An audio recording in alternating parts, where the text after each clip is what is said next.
Hello, dear friends. I'm here again with another English short story called The Tale of Two Jackets.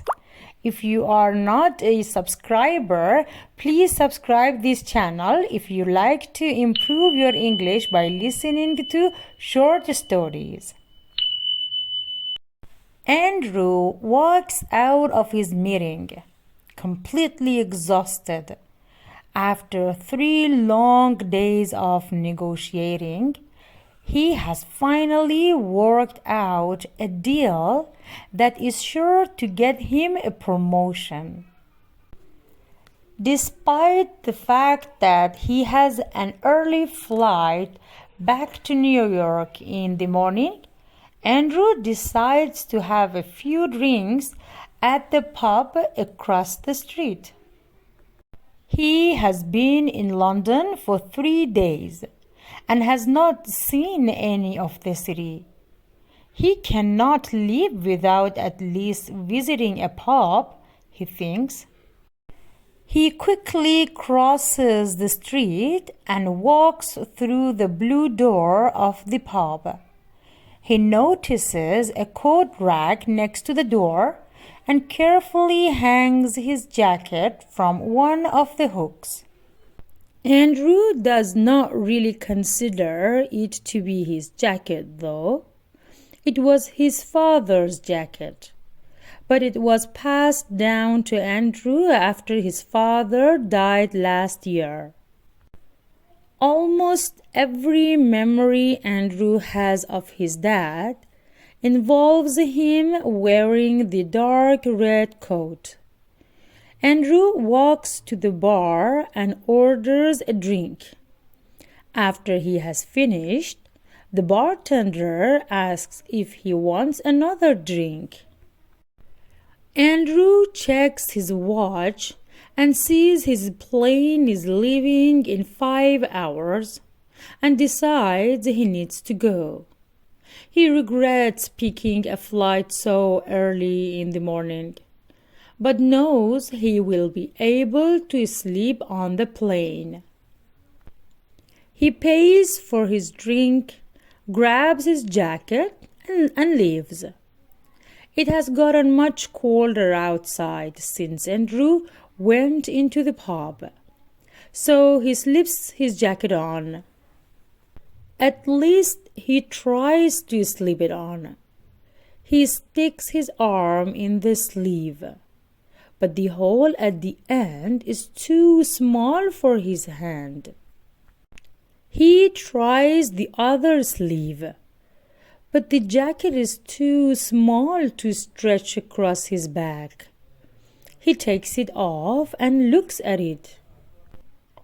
It looks like a shrunken version of his jacket. He checks the pocket and finds a wallet.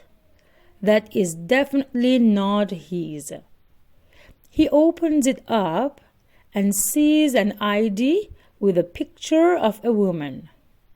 Her name is Erin. She has dark brown hair and green eyes. A cute girl, Andrew thinks. But he does not have time to worry about that. He returns to the bar and checks the coat rack. His coat is gone. There are 3 black coats and a brown one, but not a single red. He walks around the bar, thinking that maybe Erin got cold and put his jacket on.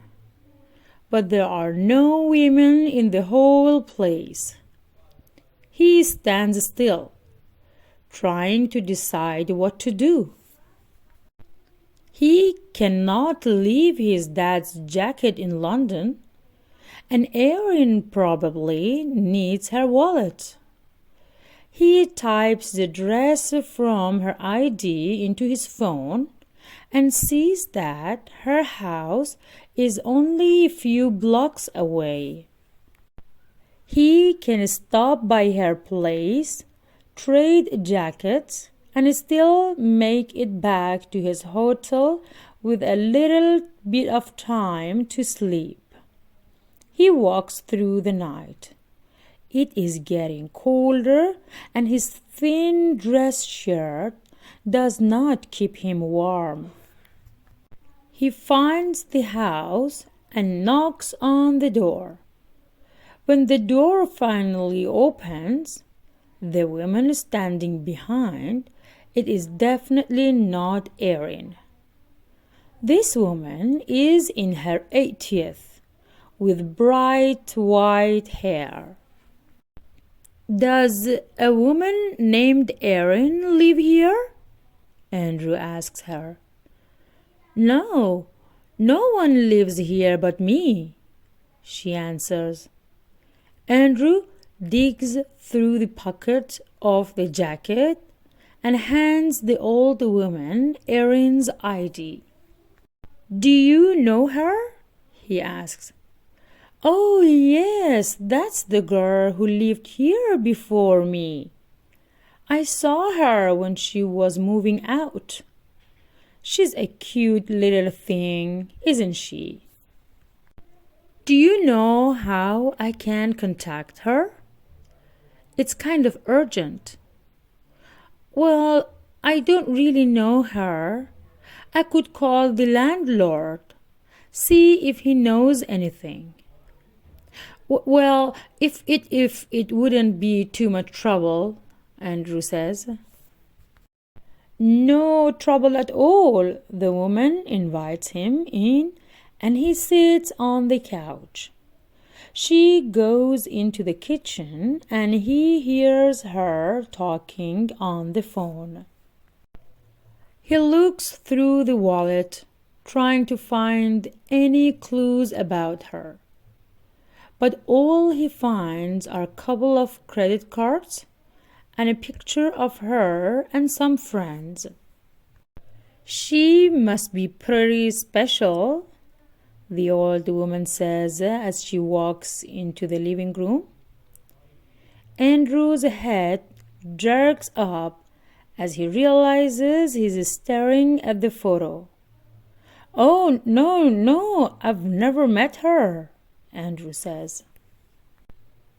The woman looks suspicious, but hands him a piece of paper. The landlord says he does not know how to contact her, but he did give me the name of a club she likes to go to. I don't know if it'll help. Andrew types the address written on the paper into his phone and sees it is a 10-minute walk away. And he sees that his plane leaves in 4 hours. He thanks the old woman and walks as quickly as he can to the club. Inside the club, he searches through the crowd but cannot find Erin anywhere. Nobody looks anything like her. He steps outside the club and leans against the wall. He doesn't even notice the woman leaning against the wall next to him, wearing a red jacket that is clearly too big for her. She notices him, though. That jacket would be warmer if you were wearing it, she says. Andrew looks up to see Erin staring right at him. Wait, you're Erin, he says.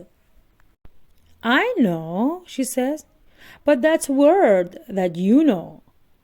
I've been looking for you all night.